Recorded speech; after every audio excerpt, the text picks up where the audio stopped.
In this video tutorial, I'm going to share to you on how you can fix the Windows Update error code 0x80080005 on your Windows 11. So let's get started. The first thing we need to do is we have to click on the start button, click on the settings icon.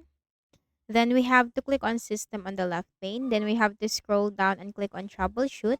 Click on other troubleshooters. Here you will find Windows Update with the run button corresponding to it to run the Windows Update troubleshooter. And you simply follow the on-screen instructions. What that will do is that will help you detect and spot the issue or problem that you are facing on your Windows. Will give you suggestions and recommendations to fix the issue. So follow its suggestions. And after doing so, just restart your computer.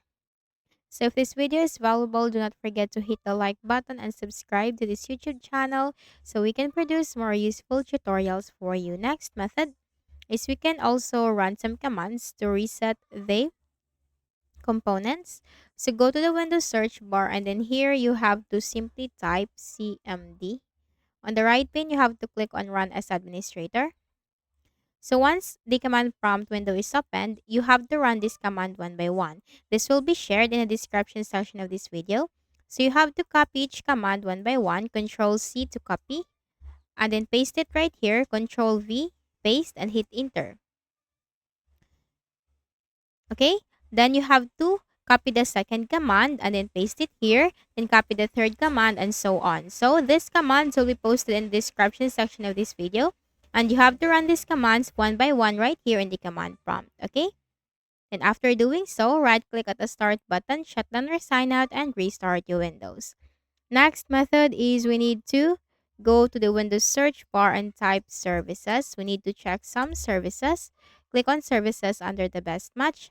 Look for the Background Intelligent Transfer Service. Right-click and then select Properties. Make sure this is automatic.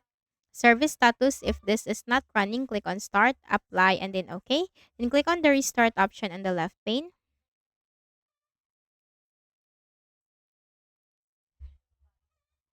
Then scroll down to the W section and look for the Windows Update Service. Right-click, select Properties. Startup type, that should be automatic, and click on the Start button, Apply, and then OK. And also click on the Restart button right here. Then restart your Windows afterwards. We can also run the system scan, or perform the system scan. Go to the Windows search bar, type CMD. Click on Run as Administrator on the right pane. Simply type SFC space / scan now. Scan now is just one word and hit enter. The system scan will begin, so you just have to wait for this process to be 100% completed. After so, type exit and then right-click at the start button, shut down or sign out, and restart. So again, do not forget to hit the like button and subscribe to this YouTube channel. Thank you for watching this video.